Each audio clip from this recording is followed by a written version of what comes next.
मैंने हाउस पैरोज के लिए नेस्ट बनाया, जो कि आजकल ब्रीडिंग सीजन है हाउस पैरोज का, डव्स का, टोटरूज का।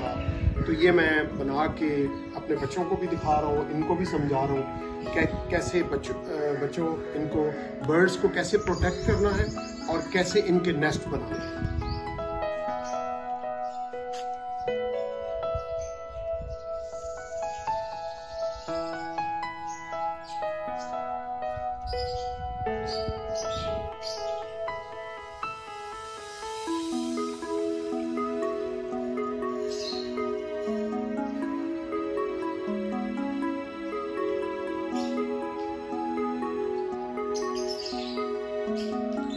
जैसे कि इस वक्त लॉकडाउन की सूरत हाल है और हर बंदा अपने घर में है, तो हम घर में बैठे हुए कुछ ना कुछ पॉजिटिव काम कर सकते हैं, अपने लिए भी, लोगों के लिए भी और वाइल्ड लाइफ के लिए भी। जैसे कि मैंने आपको अभी दिखाया कि मैं हाउस पैरो के नेस्ट बना के दरख्तों पे टांग रहा हूँ। इस वक्त ब्रीडिंग का सीज़न है और जो हाउस पैरोज हैं हेल्दी इन्वायरमेंट का मैसेज देते हैं कि अगर ये मौजूद हैं तो इसका मतलब है कि आपका इन्वायरमेंट हेल्दी है, और इनकी पॉपुलेशन को बचाएं और नाजायज़ इनको मत मारें।